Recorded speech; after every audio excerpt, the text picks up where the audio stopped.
All right, call this meeting to order. This meeting and all other meetings of this committee are open to the public. Proper notice has been posted and given to the press in accordance with Wisconsin statutes, so the citizenry may be aware of time, place, and agenda. Call to order, roll call. Spearings? Here. Gunderson? Here. Animus? Here. Finley? Here. Cook? Here. I'll entertain a motion to approve the minutes from October 13th. I'll make a motion to approve the minutes from October 13th, 2016. Second. Motion made and seconded to approve the minutes. Any questions on them? All in favor say aye. Aye. Opposed? Motion carried. Thank you. Now we have a request to combine parcels for Weyauwega Estates LLC. That's the apartments out there, Mill Pond Circle. I'm assuming they want to do that because we just got all the land around them back to us. And they want their zone correctly. Yep, that's correct. So I don't have the color on the monitor here, but in the paper packet you'll see, so what we're looking at, lot 17 is where all their apartments are. Lot 18, it doesn't pop up the best here, but maybe what I'll do real quick is pop up the internet overview. Lot 17 and 18, right? Yeah, so they're looking to just combine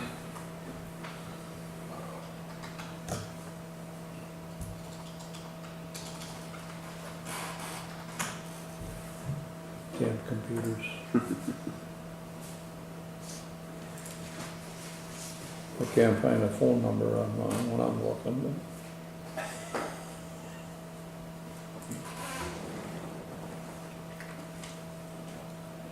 When you're done, I'll just give it to my grandson.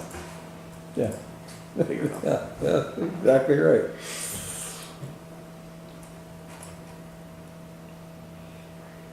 So lot 17 is where these apartments are. The city just entered into a settlement to buy, as part of this development agreement, not all of the development that was supposed to happen occurred. And so in lieu of a penalty, we negotiated that the city's actually buying 21 of these single family lots. Steve Thomas owns these two, but we will own 4 waterfront lots, these 2, and then pretty much on the inside of the circle here, anything that's vacant. There is a ridge here, and lot number 18 is essentially the front yard to one of their apartment buildings. So they want to hang on to that and basically just combine it with lot 17, because right now there is a fire protection fee, so monthly hydrant fee per parcel. And so in a way it just squares off lot 17, and it'll save basically $7.50 a month for that lot for him.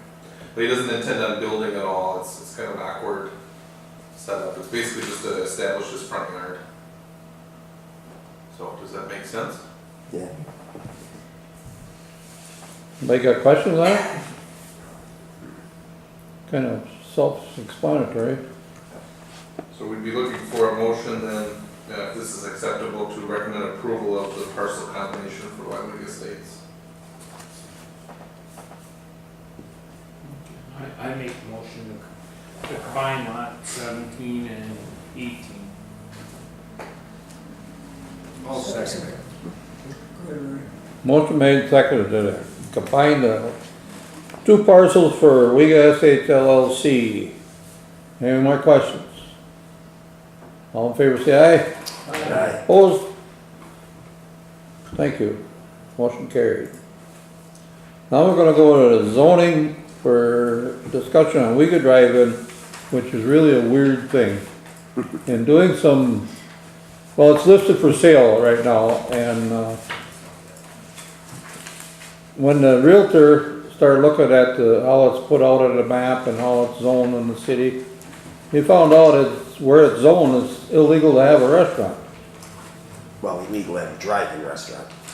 Well, okay, a drive-in restaurant. So all these years, since that building has been standing, it's been zoned wrong. And Fay Wilson would like to have that corrected, so Well, we're not sure on that yet. We're not sure because the owner mentioned that they dispute whether or not that is a drive-in restaurant for purposes of zoning. And so their question is, so right now it's zone B1, we have a couple copies of the zoning map, but it's zone general business. And general business specifically says restaurants, lunchrooms, and other eating places are approved, except drive-in type establishments are not. So, and the reason why that's important is because where the drive-in restaurants are approved is in a B2, which is a highway business district, which isn't really out of line for that area. The subway, the gas station is zoned highway business because it's more automobile-related type uses. So with a drive-in, they're thinking it's heavy on parking stalls, parking close up to the restaurant itself. But in this case, as the mayor mentioned, so they've been operating as a general business. In a general business for a restaurant, you can just operate. In highway business, every use is a conditional use. And that's important because the Weyauwega Drive-In hasn't had a conditional use permit. And the permit usually costs $225, and it's because we have to notify the public that there's a zoning change or a use to be had over there. And with a conditional use permit, the city is able to regulate, and the plan commission, the council are able to regulate parking and layout so that they don't try to stuff too many cars in awkward ways. But in this case, what we had mentioned was that the way it's zoned now, as the mayor mentioned, says specifically no drive-in type restaurants. So the owner had asked, but we don't serve at the vehicle though. So, you know, drive-in with roller skate servers and things like that. It's kind of the typical picture of an old drive-in. And so the question was, you know, what is the difference? And is the difference enough that this is not just a typical eating place, which is appropriate in the B1? So what's the distinction there? Is the distinction because they don't come out serve at the car, or they do?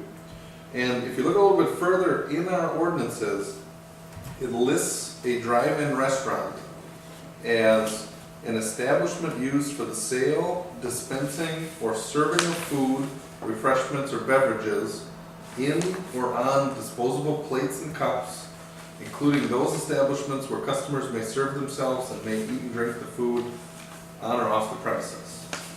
So our definition is heavier on disposable plates. You can eat it on the premises, off the premises. It doesn't really say the difference between a regular restaurant and a drive-in is, it actually says nothing about serving at the vehicle. So, per that definition, and I apologize, we have a 3-page draft of a legal opinion from the city attorney. I could hand it out to you. I don't have it electronically, but I'll probably just hit the highlights. So one of the highlights is, what is a drive-in restaurant? Because right now it's probably not allowed in the zoning district. According to our definition, it sounds like they use disposable plates, you know, they don't have hard silverware and things like that. And people come and go, they eat on or off the premises there. I'm not sure, I mean, that's what the ordinance says. I'm not sure how that's a drive-in restaurant compared to a different type of, like a walk-up. I'm not sure, and I won't go down that path, I guess, yet, but. So based on the description that we had, and we described it to the city attorney, we sent them pictures of what it looks like. But more importantly, we've said there's not a problem with the way they've operated. The reason why it's coming up is because right now, a lot of times financing for somebody that might want to buy it is going to be dictated on whether or not this is a legal use in the zoning code. So the way this could be construed is, if it stays B1 general business, it could be a non-conforming use, and that might have an impact on somebody's ability to get financing to buy the business. Basically, you know, the second question I had then is, so if it seems like it's zoned inappropriately,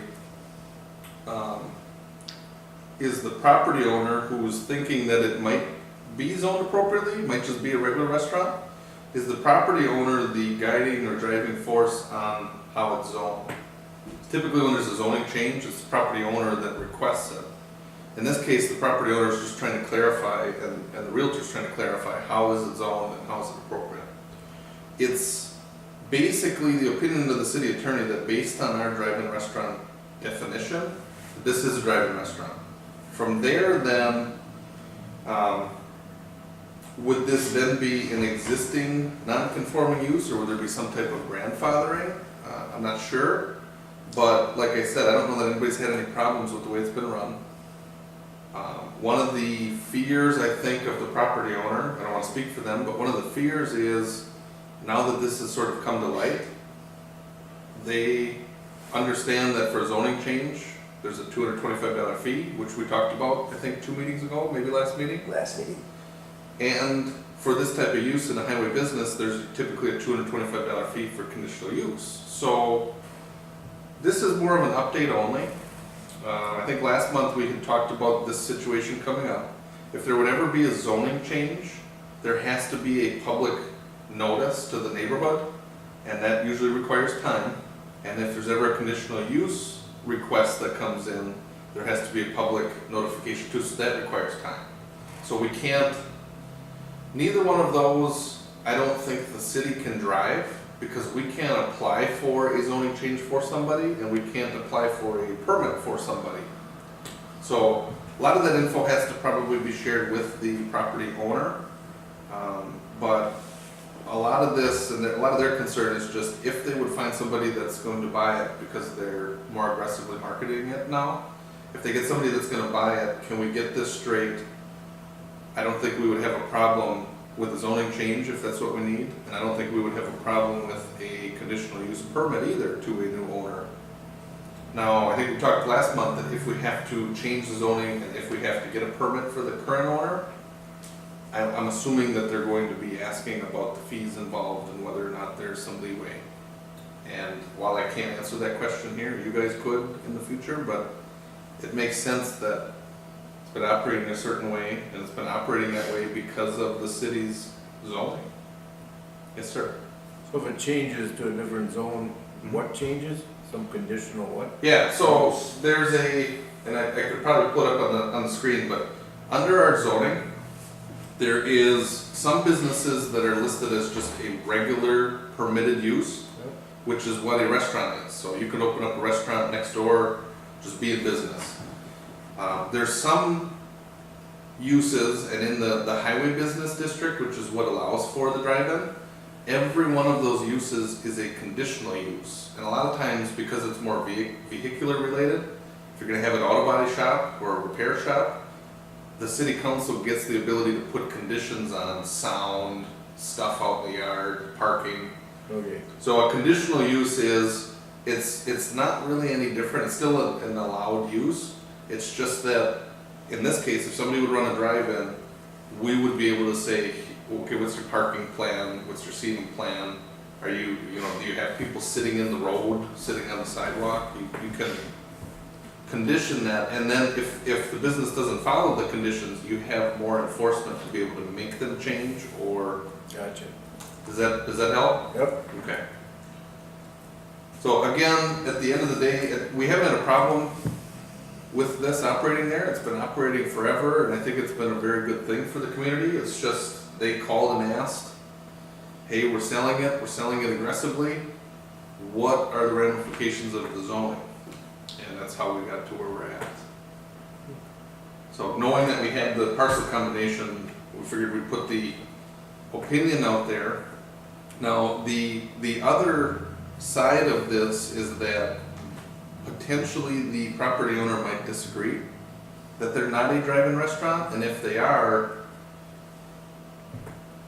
they wouldn't be asking for a zoning change.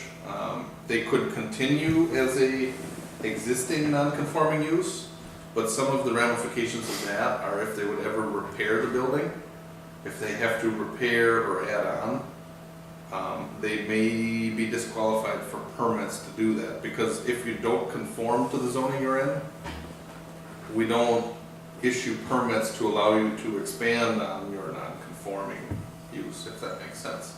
I don't know that they want to go that route, but that's where we sit, and it's kind of a lot of nothing, but that's, I don't know if that helps on where we're at. I think the one thing that, no matter what way this turns out, when it comes to fees, I think the city's got to overlook the fees, because it was certainly not their fault, and it's been run that way forever. And it's obviously the city's fault that it is that way. And now for us to correct our own mistake, we can't make somebody pay. There's a good probability that I don't think we wanna take a position one way or the other until they actually decide what they're gonna do. Well, yeah, I don't wanna put something out there on the record and say we're gonna do this when nothing has started yet. yeah, We actually, we have to wait for Faye and whoever to come forward yeah. and petition Patrick. Until then, I don't think we should be saying anything. Well, I don't think we should be threatening them with Well, costs we either. haven't threatened them with anything. We haven't promised, we haven't we really can't do anything until Right. they do something. Maybe one of the better ways to describe it is that they've asked for clarification on the zoning and whether it's appropriate, and the answer is probably not. No, zoning And is so not. we're clarifying it because that's what they're asking for. Correct. They really need to come to us and then we can, Yeah, and it's not never a good time to find this out, but maybe, I don't know that they have an offer that's pending, so that would be a worse time to be Right. discussing this. That this is probably a better time in the off. it would be nice to put it to rest before they had an offer, Mm-hmm, for sure. fix whatever's wrong. I think what we'll probably do is take this information, and we've got it in the meeting on the record, but we'll present it to the property owner and to Faye Wilson being the listing agent, and then we'll put the ball basically in their court and say, Yeah. here's what we think. And hopefully it's coming to next month's, if we have a plan commission next month, we can get it taken care of before the end of the year, and No, it'd be good. whichever way we go would be good. Well, couldn't the city just say it's been zoned that way forever, leave it that way? We could, but I don't think it's zoned appropriately though. And As long because as it's been not zoned appropriately? Well, it wouldn't be in our best interest to do that now that we know that there's a problem. yeah.